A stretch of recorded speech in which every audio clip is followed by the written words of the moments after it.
Kisahmuslim.com. Kisah penggugah jiwa. Syahidnya Husain radhiyallahu anhu di padang Karbala. Tulisan berikut ini diterjemahkan dari tulisan dan sebagian ceramah Syekh Utsman Al-Khamis, seorang ulama yang terkenal sebagai pakar dalam pembahasan Syiah.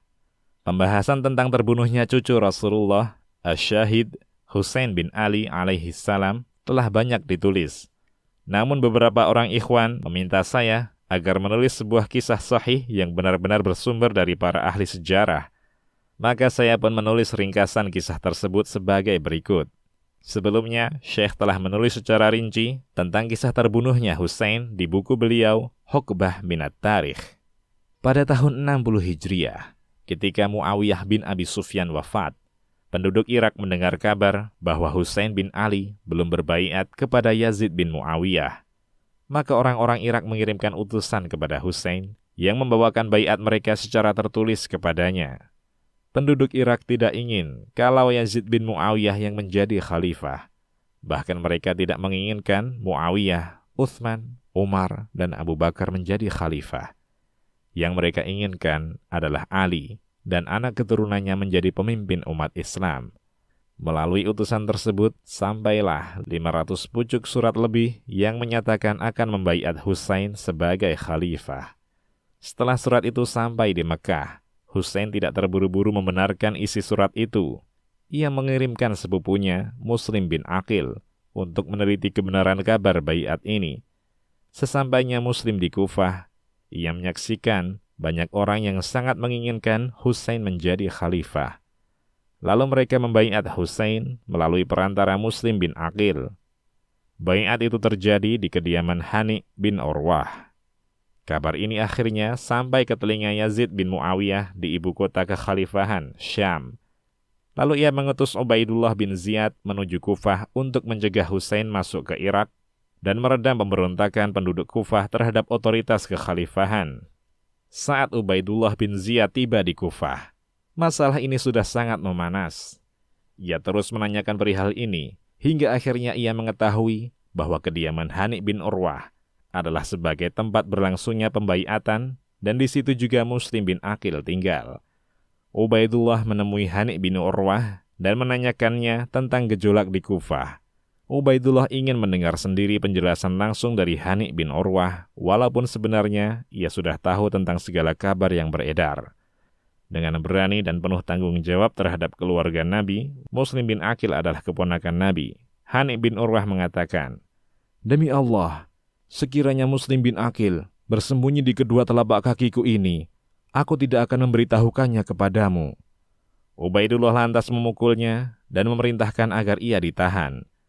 Mendengar kabar bahwa Ubaidullah memenjarakan Hani bin Urwah, Muslim bin Aqil bersama 4.000 orang yang membaiatnya mengepung istana Ubaidullah bin Ziyad.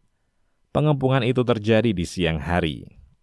Ubaidullah bin Ziyad merespon ancaman Muslim dengan mengatakan akan mendatangkan sejumlah pasukan dari Syam. Ternyata gertakan Ubaidullah membuat takut Syiah pembela Husain ini.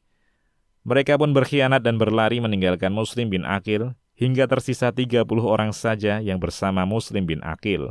Dan belumlah matahari terbenam, hanya tersisa Muslim bin Aqil seorang diri. Muslim pun ditangkap dan Ubaidullah memerintahkan agar ia dibunuh sebelum dieksekusi. Muslim meminta izin untuk mengirim surat kepada Husain. Keinginan terakhirnya dikabulkan oleh Ubaidullah bin Ziyad.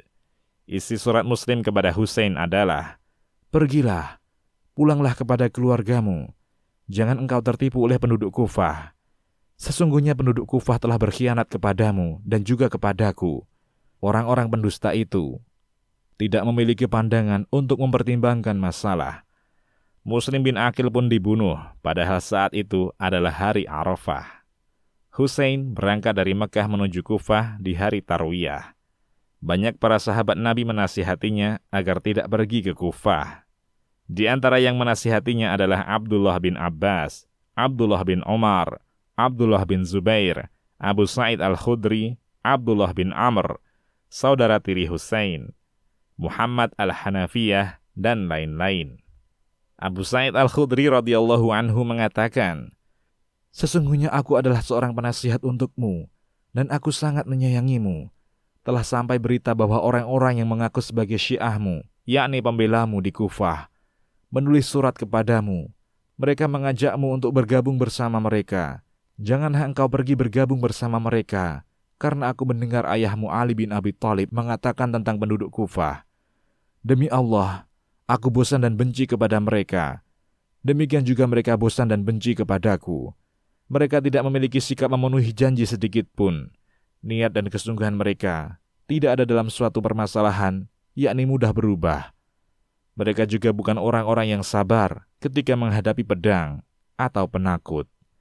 Abdullah bin Umar radhiyallahu anhu mengatakan, aku hendak menyampaikan kepadamu beberapa kalimat. Sesungguhnya Jibril datang kepada Nabi sallallahu alaihi wasallam, kemudian memberikan dua pilihan kepada beliau antara dunia dan akhirat. Maka beliau memilih akhirat dan tidak menginginkan dunia. Engkau adalah darah dagingnya. Demi Allah, tidaklah Allah memberikan atau menghindarkan kalian ahlul bait dari suatu hal, kecuali hal itu adalah yang terbaik untuk kalian. Husain tetap enggan membatalkan keberangkatannya.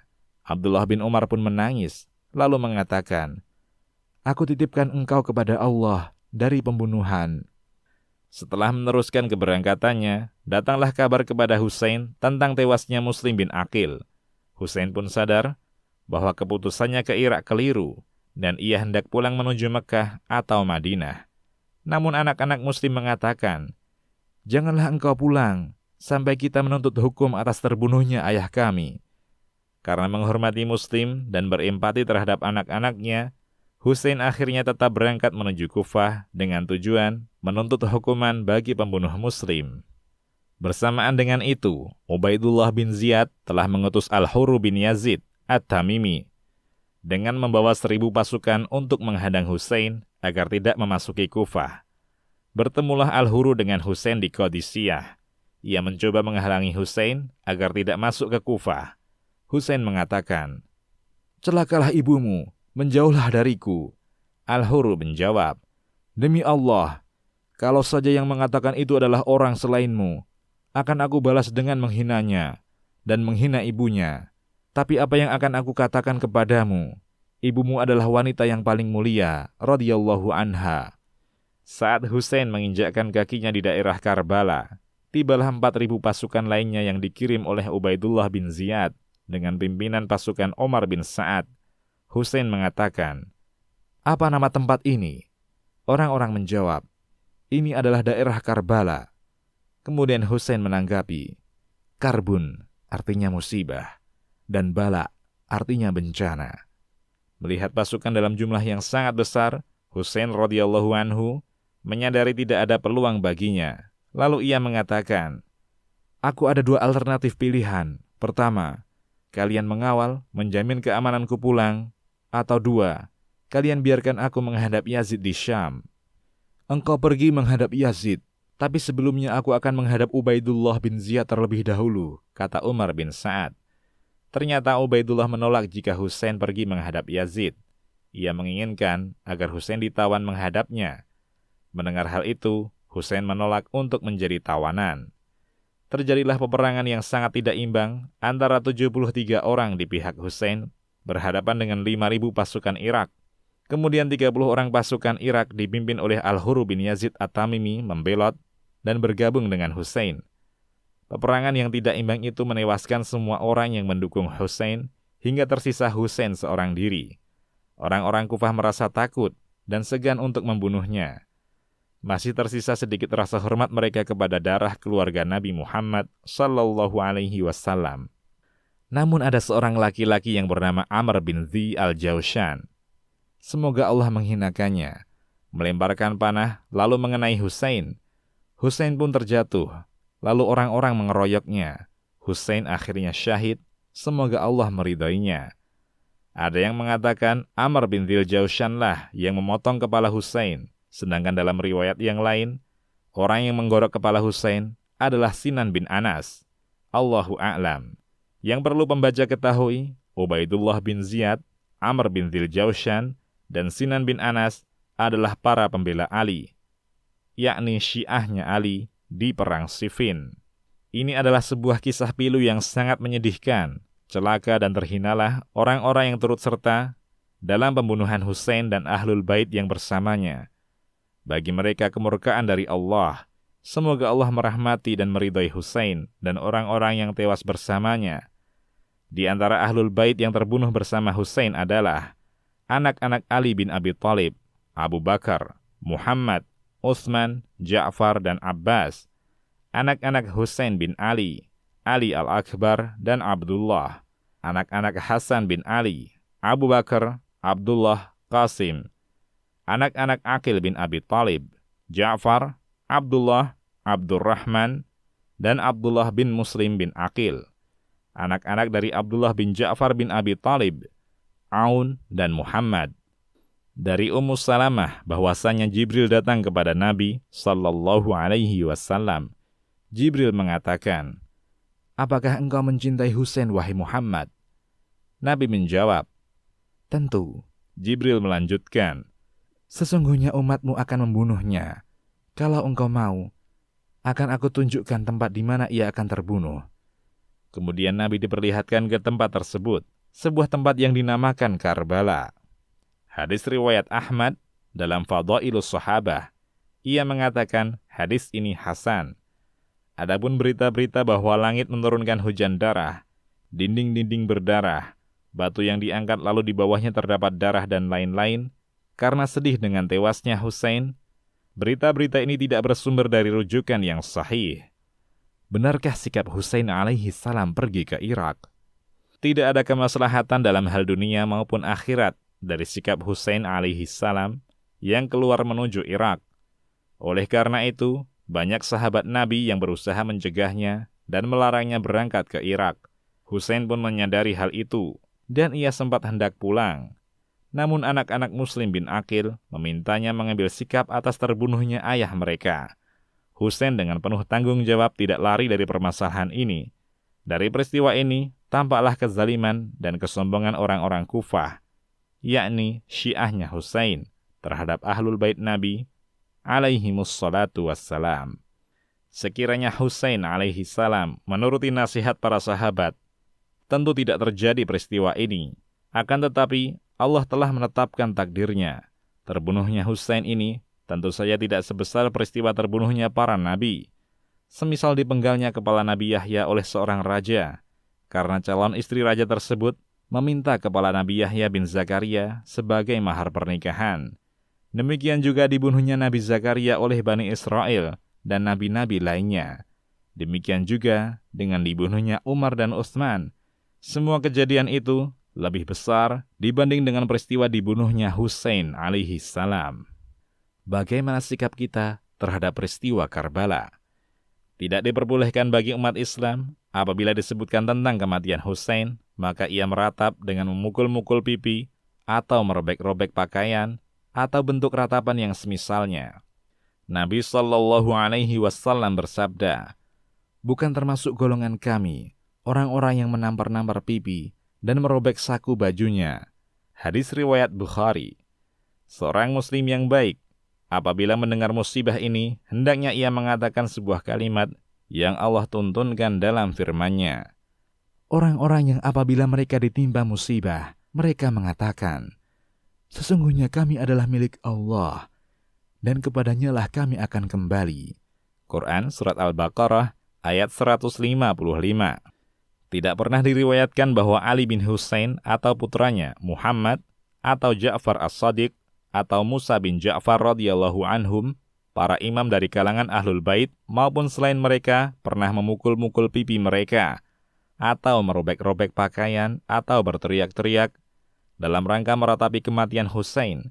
Tirulah mereka kalau engkau tidak bisa serupa dengan mereka. Karena meniru orang-orang yang mulia itu adalah kemuliaan. Tidak seperti orang-orang yang mengaku Syiah, yakni pembela Husain. Syiahnya Ahlul Bait Nabi pada hari ini. Mereka merusak anggota tubuh, memukul kepala dan tubuh dengan pedang dan rantai. Mereka mengatakan, "Kami bangga menyucurkan darah bersama Husain." Demi Allah, sekiranya mereka berada pada hari di mana Husain terbunuh, mereka akan turut serta dalam kelompok pembunuh Husain, karena mereka adalah orang-orang yang selalu berkhianat. posisi Yazid dalam peristiwa ini. Dalam permasalahan ini, Yazid sama sekali tidak turut campur. Aku mengatakan hal ini bukan untuk membela Yazid, tetapi hanya untuk mendudukkan permasalahan yang sebenarnya. Syekhul Islam Ibnu Taimiyah mengatakan, Yazid bin Muawiyah tidak memerintahkan untuk membunuh Husain. Ini adalah kesepakatan para ahli sejarah. Yazid hanya memerintahkan Ubaidullah bin Ziyad agar mencegah Husain untuk memasuki wilayah Irak. Ketika Yazid mendengar tewasnya Husain, Yazid pun terkejut dan menangis. Setelah itu, Yazid memuliakan keluarga Husain dan mengamankan anggota keluarga yang tersisa sampai ke daerah mereka. Adapun riwayat yang menyatakan bahwa Yazid merendahkan perempuan-perempuan Ahlul Bait, lalu membawa mereka ke Syam, ini adalah riwayat yang batil. Bani Umayyah, keluarga Yazid, selalu memuliakan Bani Hashim, keluarga Rasulullah. Sebelumnya, Yazid telah mengirim surat kepada Husain ketika di Mekah. Ternyata saat surat itu tiba, Husain telah berangkat menuju Irak. Surat itu berisikan syair dari Yazid untuk melunakkan hati Husain agar tidak berangkat ke Irak, dan Yazid juga menyatakan kedekatan kekerabatan mereka. Bibi Yazid, Ummu Habibah, adalah istri Rasulullah dan kakek, yakni Mbah Buyut Yazid dan Husain adalah saudara kembar. Kepala Husain. Tidak ada riwayat yang sahih yang menyatakan bahwa kepala Husain dikirim kepada Yazid di Syam. Husain tewas di Karbala dan kepalanya didatangkan kepada Ubaidullah bin Ziyad. Tidak diketahui di mana makamnya dan makam kepalanya. Wallahu ta'ala a'lam wa sallallahu ala nabiyyina Muhammad wa ala alihi wa sahbihi ajma'in. Demikian, wallahu a'lam. Kisahmuslim.com. Kisah penggugah jiwa.